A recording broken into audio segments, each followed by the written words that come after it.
Now the serpent was more crafty than any of the wild animals the Lord God had made. He said to the woman, "Did God really say you must not eat from any tree in the garden?" The woman said to the serpent, "We may eat fruit from the trees in the garden, but God did say, you must not eat fruit from the tree that is in the middle of the garden, and you must not touch it, or you will die." You certainly not you will not certainly die, the serpent said to the woman, "for God knows that when you eat from it, your eyes will be opened, and you will be like God, knowing good and evil." When the woman saw that the fruit of the tree was good for food, and pleasing to the eye, and also desirable for gaining wisdom, she took some and ate it. She also gave some to her husband, who was with her, and he ate it.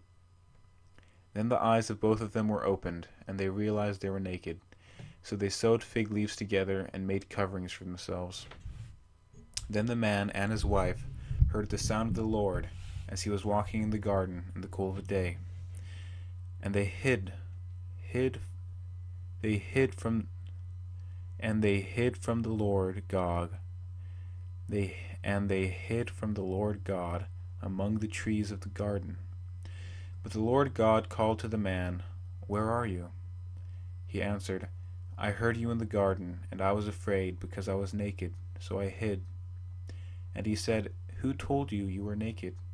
Have you eaten from the tree that I commanded you not to eat from?" The man said, "The woman you put here with me, she gave me some fruit from the tree, and I ate it." Then the Lord God said to the woman, "What is this you have done?" The woman said, "The serpent deceived me, and I ate." So the Lord God said to the serpent, "Because you have done this, cursed are you above all livestock and all wild animals.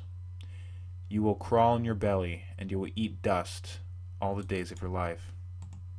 And I will put enmity between you and the woman, and between your offspring and hers. He will crush your head, and you will strike his heel." To the woman he said, "I will make your pains in childbearing very severe.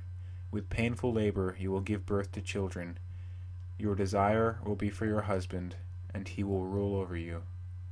To Adam he said, "Because you listened to your wife, and ate fruit from the tree about which I commanded you, you must not eat from it. Cursed is the ground because of you. Through painful toil you will eat food from it all the days of your life. It will produce thorns and thistles for you, and you will eat the plants of the field. By the sweat of your brow, and you will eat the plants of the field.